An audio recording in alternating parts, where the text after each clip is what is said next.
बहुत दिन तलर कथा। तुलसी क्षेत्र नामक एक स्थान में जड़े साधु रोते।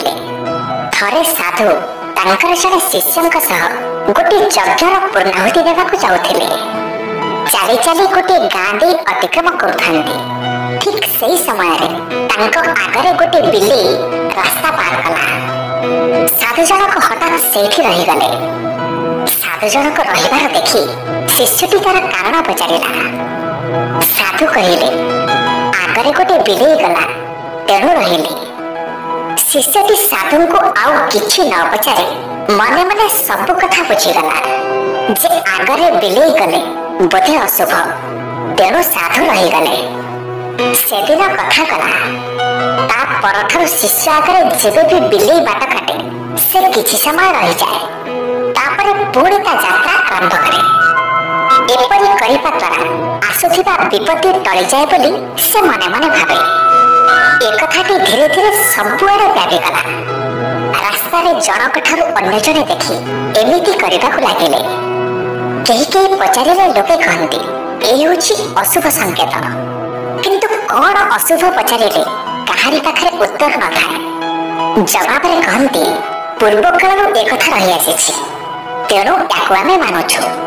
केही केही कहନ୍ତି सब प्रश्नर उत्तर न थाए किंतु यार प्रकृत रहस्य काहाकु जणा न थाए। दिनकर कथा सेई साधु अन्य जणे शिष्यंक सह कोनोसी दूर एक मठकु जाउथांती।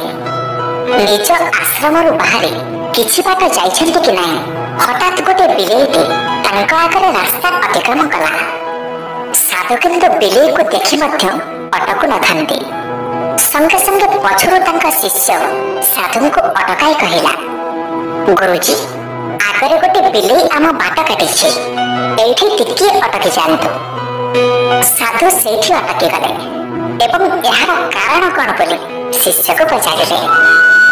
शिष्य जनक कहिला ए होछि अशुभ संकेत।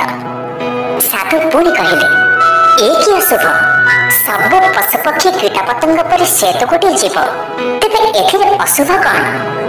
फिर शिष्य पाखरे ए प्रश्नर कौनसी उत्तर नथिला केवल एतिकी कहिला लोके कहନ୍ତି आगरे बिलेई गले अशुभ। ए कथा सुनी साधु पुणी आगकु चलिले।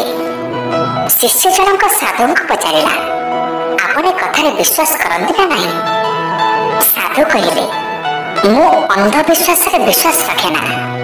विश्वास करेबी जदि तुमे यार सठिक कारण कहब। कौनसी कारण न थाए अंध भावे मु तुमको केमिति विश्वास करेबी। तापरे शिष्य कहिला हुए तो यार किछि कारण थाई पारे हेले मते जणा नाही। साधु कहिले तुमे जेते बेले जाहाठु भी एक कथा सुनिलो ताको पचारि परिथांत प्रकृतरे यार कारण कोन। हेले तुमे किछि न जाने अन्य जन को तुम अंधविश्वास को विश्वास करने को कहीं बाध्य करुछ। तुम्हें कौन भावुछ तुम्हें जहाँ को मानुछ ताको अन्य माने भी तुम पड़ी अंध अनुगत्य प्रकाश करंतु। आउ तुम्हें जहाँ जानिछ कि सुनिछ ताहा कौन 100% ठीक हुए तो तुम धारणा भी भूल थे पारे। साधु एक कथा सुनी किछि समय पर शिष्यटी नीरव रहिला। तापर शिष्य अति उत्साह सह पचारिला तेबे आपण कोन यार किछि कारण जानନ୍ତି। साधु टिके हसी देई कहिले आज को 30 वर्ष पूर्वे जड़े लोक ता पुओ को नहीं आम आश्रम को आसीथिला। ता पुओ को कुकुर कामुड़ी थिला। मुझे पिला को पचारिथिले जे से कुकुर तुमको केउ परिस्थिति रे कामुड़ी थिला। पिलाटी कहिथिला जे से रास्ता रे जाउथिला। रास्तार दुई पटरे अरमा बण गोटे बिलेई ता आगरे दौड़ी चलीगला। बिलेई अतिक्रम कला परे से जाऊ जाऊ ठीक सेई बाट देई ता पछे पछे गोटे कुकुर ताको कामुड़ीबा को गोड़ेइथिला।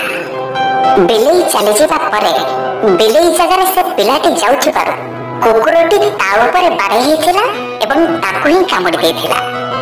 से दिनरा से पिलाटो सेतक सुनिला परे दिने मु गोटे यज्ञर पूर्णाहुति देवाक जाउथाए।